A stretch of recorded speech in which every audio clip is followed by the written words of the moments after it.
Moi. Haluaisin yllättää. Hei. Tämä tässä on mestari. Me ollaan menossa naimisiin. Mitä me voidaan tehdä? Teette 100 litraa sahtia. Mut miksi ne tilas vaan 100 litraa? Ei se riitä mihinkään. Meillä on 3 viikkoa aikaa 10 sahtia. Mehän valmistetaan sahtia niin kuin sitä on valmistettu jo satoja vuosia.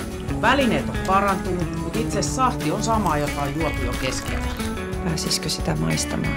Mulla on tuolla autossa pari kanisteria. Mä voisin ottaa kans.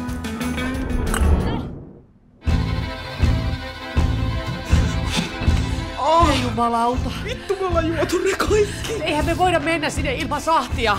Kumpi on pahempi? Olla hoitamatta oman siskon häihin sahtia. Tai varastaa jotain ei lähisukulaisia. Mä suostun yhdellä ehdolla. Me ollaan häiden jälkeen kuukausi juomatta. Ilman muuta siis. Jos te olisitte miehiä, me katkottais teiltä jalan. Onks pakko lyödä? Mulla vähän säikäytä. Korkki menee kiinni, mutta ei ihan vielä. Kuka vie ja mitä tässä? Sovitaanko, ettei enää ajeta kännissä? Jolla ei oo ihan pakko. Levottomat